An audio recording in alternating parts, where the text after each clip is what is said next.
1, 2, 3, 4. Rockstar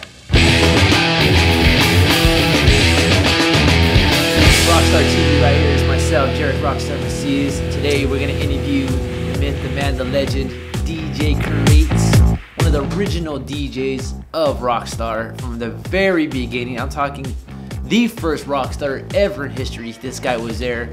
He helped me put everything together. The DJs, the lineups. This guy is my right hand man, partners, DJ schedules. Anyways, this is Rockstar TV. We have DJ Cr8 once again. Welcome to Rockstar TV, Cr8. How you doing, dude? Good, good. You know, me and you have been together for how many years now? Dude, like 8 years, right? 8, 9 years. 8, 9 years. Long time. You know, now tell the people how you got started with myself, Rockstar. You know, even the past clubs we've done. You know, your history of it. I mean, give it your perspective. Let the people know. All right, I'll tell you how I started, dude. Cause what was it? I was at In Cahoots in Riverside. Yeah. That was actually my first club gig, like back in like '99. Like I remember it was like Halloween of '99, whatever. So I was DJing there a couple years, but anyway, so I was DJing for a while, and I guess Jerek used to come to the club a lot, and he had heard me mixing whatever. I was mixing it up, playing AC/DC, Leonard Skinner into like some Jay-Z, some Ice Cube, whatever. So now let's put this for 1 second. When I heard this guy, this is probably one of the first times I've heard mashups. Mashups wasn't a trend at that time. It was a year of hip hop, and that hip hop or house. There was no mashup between that. That was the only two. This guy, I found this guy in Riverside, and he was playing something different before the whole trend went on. Before the DJ AMs and Vices and all these guys were playing this, this guy was playing it because I used to book Vice, book Scythe, book Deluxe, all these cats, and he had it first, bro. And I vouch for that. DJs, I love you guys, but no matter what, this guy was one of the first ever I've heard this. Sorry, bro. Go ahead. Yeah. I mean, yeah, that was it. I remember that because you actually kind of coached me a little bit too. My first mix CD I did. I'd asked you like, should I play a couple old songs or whatever, and you're like, yeah, man, play. And I played like New Shoes, that old ass like R&B song, whatever, some 80s stuff. And he was like, yeah, no, do it, because I wasn't gonna do it. And but yeah, I mean, of course, obviously that style picked up. AM, Vice, all them picked it up. But anyways, you called me out of nowhere, man. I just got a call out of the blue. This guy's like, yeah, man, I'm starting Saturday nights at Rio out there in Fullerton, in Cahoots. And I was like, well, he's like starting New Year's, blah, blah, blah. I think it was like New Year's of like 2001 or 2000. And that was my first night. Boom, after that, I think like 2-3 months later, you brought up the Rockstar idea. Yeah. So we had a thing going out there in Fullerton, Orange County. And it just like after you did the Rockstar, it just blew it up, man. It was crazy. Once a month, right? You were doing it once a month back then? Back then we had something a little different at the time. We did Rockstar one time. Actually, the first time we ever really popped off Rockstar was at In Cahoots, Riverside. I don't know if you remember that. It was Riverside. You're right. That way.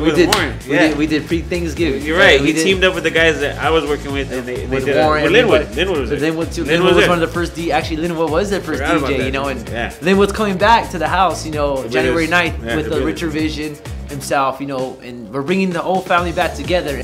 Obviously we were at Club Rio for years, for a lot of years at Club Rio, a lot of time together. Yeah, it's crazy. A lot of drunk times walking out of the club together. Now, what was your craziest time, bro? Because there's been times I've been in that DJ group, bro, and it was pretty nasty. Because I mean, excuse me, girl, excuse me, I love you, my girl, I love you to death, but there was nasty times. Sorry, this is how we do right here at Rockstar. We just don't care. We just got partied up, even the interview time. Talk about nasty, dude. I mean, just like craziness. Like I remember one time I was getting head behind the DJ booth, dude. Behind the DJ booth, like they had the stage prop, set up, everything, and we had like our own VIP behind the DJ booth. So we would be DJing stuff. The next DJ would go on, I would go behind this thing, and I would be getting head like on the couch. I remember like the manager, people were walking by. It's crazy. That was the craziest time, but I mean, it's probably not gonna make it to video, but oh, it's gonna make. That was it. You are the biggest DJ in the Empire, and I know these guys look up to you, but do you feel these guys are biting your style, or are these guys gonna take it to a whole nother level? I mean, you gotta put it out there for the people. I know people want to hear this, bro. You know what I'm saying? I've been wanting to hear this. Yeah. That's why I got to this interview. You know what I mean? Obviously for the 4th anniversary, I wanted everybody to know these are things that we go on a daily basis. I'm trying to give everybody, understand people. I'm trying to give you guys a perspective of how we put these things together and how much bullshit and crap, I gotta deal with DJs and go-go's and all that. But obviously other haters and stuff like that. But we want a good clean slate going to this event. You know, we want to set a whole new standard. So I want you to give them your perspective of it now. Okay. All right. Well, yeah. To be honest, man. I mean, of course, all DJs bite, man. I mean, I really haven't looked at the actual dictionary definition of biting, but definitely every DJ has bitten a lot of the shit that I've done because, and I'll tell you why, because back then you used to push me to play that weird shit. You had to play that crazy shit. You play rock at the most awkward of times, and then go into Billy Idol and then some 50 Cent. Like crazy. Like, and those times like you would tell me to play shit, and I was like, hell no. Like, dude, are you serious? So that's why I knew that you were pushing me, because when I'm not agreeing with you, like, you're pushing me, man. And so obviously, you know, it worked. But anyways, people are too scared to play that stuff. People are too scared to take that risk of losing the crowd on the dance floor or whatever. But it takes like someone to pioneer that, to do it first, to like, you know, pioneer. Like I said, pioneer it and see what's the reaction really gonna happen with people. To get other people to follow, man. And so now, I mean, especially, I mean, it's not me. I mean, dude, AM obviously took it to another level, dude, and he really mainstreamed it. Yeah. And that's why all these DJs are coming out like this. That's why everyone wants to be like Vice. Everyone wants to be like AM, because they mainstream that shit. They took it corporate, you know. Yeah. And so that's why nobody cares now. You go to a club tonight, you know, you hear somebody playing the Ghostbusters theme or whatever, like whatever, like, because nobody cares. Like they got balls now all of a sudden. Yeah. Back then, there wasn't nobody out there doing that. Like, it was still underground. And so for someone like myself to take that risk and take that chance, and because you pushed me, you know, and it worked, you know, yeah, everybody, of course, everyone's biting, dude. But it's not about like, oh, I'm hating them, I'm pissed off, they're biting me, whatever.